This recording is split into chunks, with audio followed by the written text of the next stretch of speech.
Shalom, giving all honor, all praise, and all glory unto Yahweh, Ba'ashem, Yahweh Shai, Ba'ashem, Arachak, Wadash. The wonders to the elder apostles and bishops of the great millstone that rule well.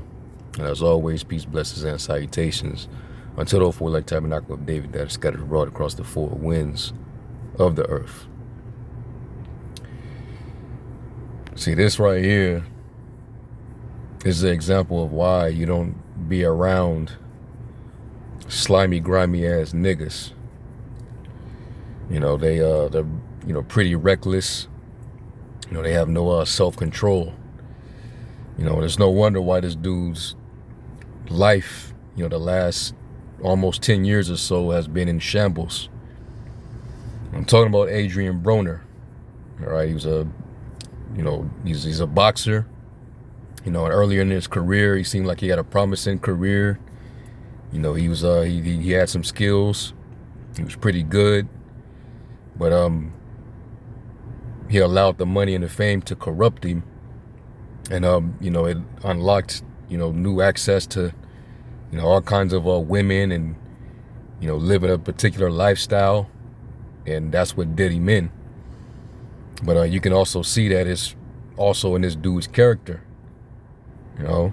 So his life is in shambles because he pretty much, made all the wrong decisions. All right. And, you can see that he's not a likable dude. He's getting into all type of altercations and incidents. You could tell that, he has a drunkard demon. He cannot contain his liquor. And the scriptures tell you about drunkards. When you drink, you're supposed to drink in moderation. With this dude, he gets blacked out, wasted, and his behavior begins to show. So he comes on Cam and Mace's podcast and platform, and he gets disrespectful. All right, and I'm gonna play the video. I'm not gonna make this a long lesson, but Jake, you just got to stay away from niggas. All right, and eventually they end up finding judgment. So let me play this real quick, and kudos to Cameron. He actually does the right thing, in this segment. So let me play it real quick.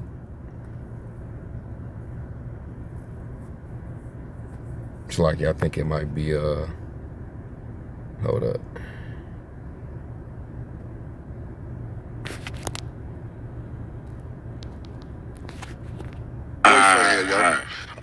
Oh shit! I told you that. My bad. Like, it's all like,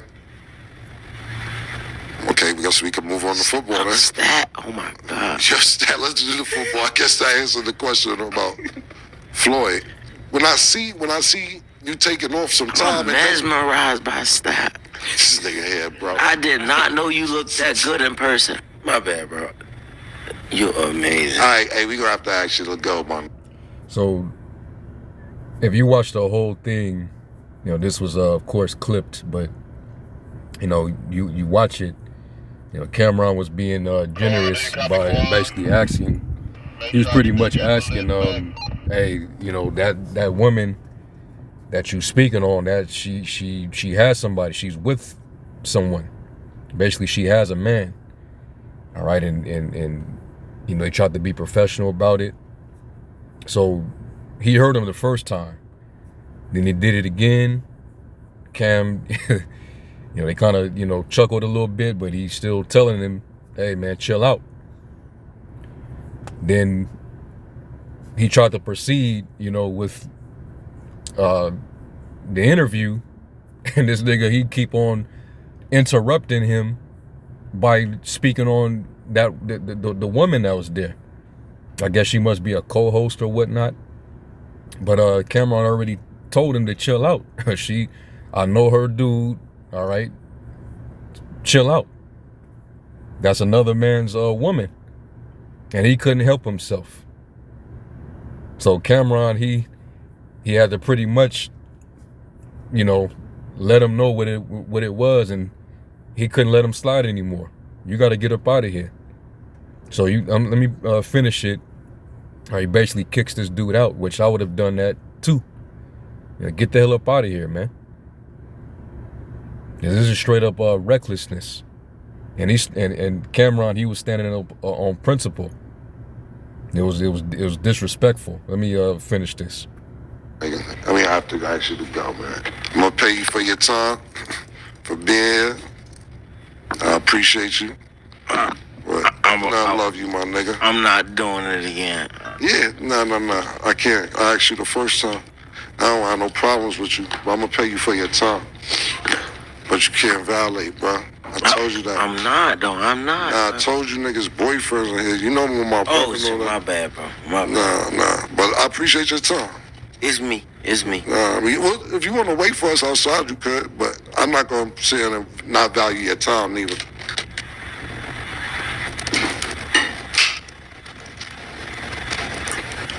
If you want to wait for me, you could. But I appreciate it, bro. You gotta step out. Yeah, you can tell that this dude, he hasn't grown. You know, he had a promising career in boxing, and this dude, he just couldn't, get over, some of the hurdles that was basically causing him to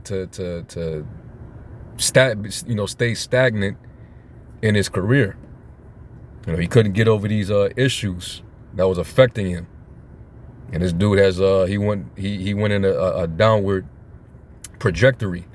He's not as good as he used to be. He has mental issues, and the man refused to work on himself.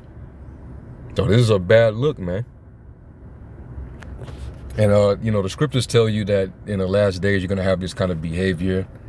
You're gonna have people that are, reckless. They have no self-control. They love pleasure. And that's the type of dude Adrien Broner is. Let me get that in 2 Timothy. And this is why you can't be around guys like that, because, you're around them long enough, that energy will interfere with you. It will start to, the scriptures say in Corinthians that evil communication corrupt good manners. So you got to be careful who you are around. And this, YNs and, these niggas in the world, slimy, grimy, man. This is 2 Timothy 2. It's like your 2 Timothy 3. And I'll start at 1. It says, but understand this, that in the last days, difficult times will come, for people will be lovers of themselves. And, he got caught up in the hype, dealing with the fame and the money. He's trying to emulate Floyd. But he wasn't Floyd. Became proud and arrogant, started living that life. And it corrupted him. He couldn't stay focused. It says lovers of money. You see old footage of him. He counting money. He got, he draped up in jewelry, living that life. He got so caught up in it. It says boastful, arrogant. He's arrogant. It says blasphemers, disobedient to parents, ungrateful, unholy, unloving. This is in the NET, the New English Translation.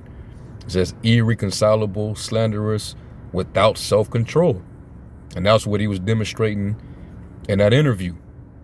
All right? He couldn't control himself. And obviously it sounded like he had been drinking. And it's been an issue for him that he has not tackled, for quite some time. Certain habits go unchecked, or certain things go unchecked, it gets worse. This guy getting into it with people at clubs, crashing out. Somebody gonna end up doing something to dude, man. If he don't, gather himself. It says savage, opposed to what is good, treacherous, reckless. Right? And he's clearly being reckless.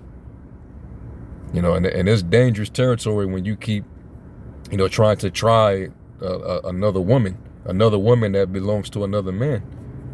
You try another man's woman, hey, you in dangerous territory. So really, Cameron was looking out for him. Yeah, you might be good with your hands, but you know, everybody don't play like that, man.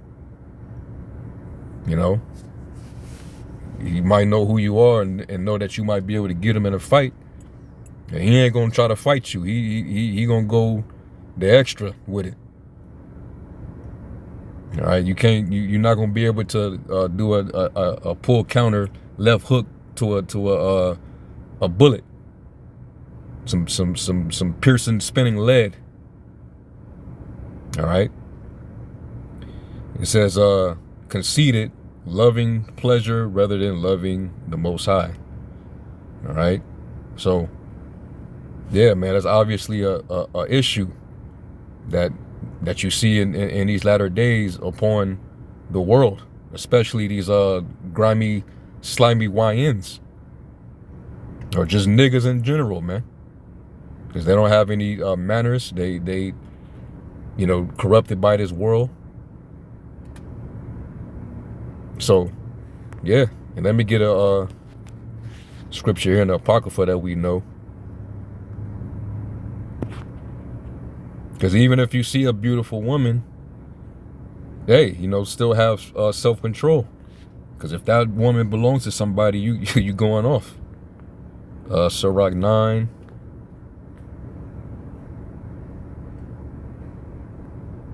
Sirach 9 and verse 8, and it says, turn away thine eye from a beautiful woman, and look not upon another's beauty, which is exactly what he was doing.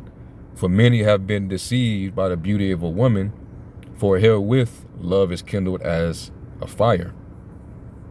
And you know, it's definitely dangerous when you know, she's loose, and when you are, you know, you're a known fornicator, you like to get around. I believe that's in Sirach, where it talks about a fornicator in his body. He will basically continue until he have kindled a fire. Yeah, Sirach 23 and 16, it says, two sorts of men multiply sin, and the third will bring wrath. A hot mind is as a burning fire, it will never be quenched till it be consumed. A fornicator in the body of his flesh will never cease till he have kindled a fire. All right, and so you got dudes who get down like that. They're serial adulterers, and they don't care if that woman is married or not. All right, if Cameron didn't get in the way, he would have continued to try to charm that woman. You know, try to use his status, who he is. You know, and women, you know, we know that they are attracted to, you know, status and you know, fame, and men that have material possession, some kind of wealth or riches. So women, they're clearly fall for it. So it says back in verse 8, it says, turn away thine eye from a beautiful woman, and look not upon another's beauty, for many have been deceived by the beauty of a woman, for herewith love is kindled as a fire. Okay, something can pop off. All right, some of these women, they'll be with it, knowing that they got a husband. And you know, we living in a society where adultery is in a capital offense, is not punishable by death, which according to our law, that's punishable offense by death. But because the law is slack and judgment never goes forth, and you know, this is the reason why you got all this wickedness around us. And niggas they'll try your woman knowing that, you know, society is not gonna judge them. And hey, but the Most High, you know, he rewards you based on what you do. He that doeth wrong shall receive for the wrong that he have done, and there's no respect of persons. So you do that act willingly, knowingly, yeah, you're not gonna escape judgment. So niggas like AB, you know, you can see that guy's gonna have a tragic end, right? But anyway, you know, that was pretty much that. You know, I can even go into when Yahushua said, if a man look upon a woman to lust after her in his heart, have committed adultery already in his heart. And that's not to say that if you see an attractive woman, or any woman for that matter, if that woman, if you know that she has a husband, she has somebody, and you still are thinking with your mind what you would sexually do to that woman, even to the point of tempting yourself, and next thing you know, now you're trying to spark conversation, you're trying to figure out a way to basically get her to open up to you. That's adultery. It starts in the mind. It starts with that temptation. You know, you see a badass woman, initially, you know, that's gonna be your response. Damn, she look good, whoop-de-whoop. But if you know she got a dude, or is brought to your attention that she got a dude, you gotta turn away from that, man. Fight yourself, turn away. So yeah, this dude, he a grimy nigga, man. And if Cam didn't see that and didn't stop him in his tracks and get him up out of there, he would have continued to press her. And niggas gotta be put down. That's all I can really say. But you know, that's pretty much that. Hopefully that will edify. I'm gonna give all honor, praise, and glory to Yahweh Shem Shai. Shalom.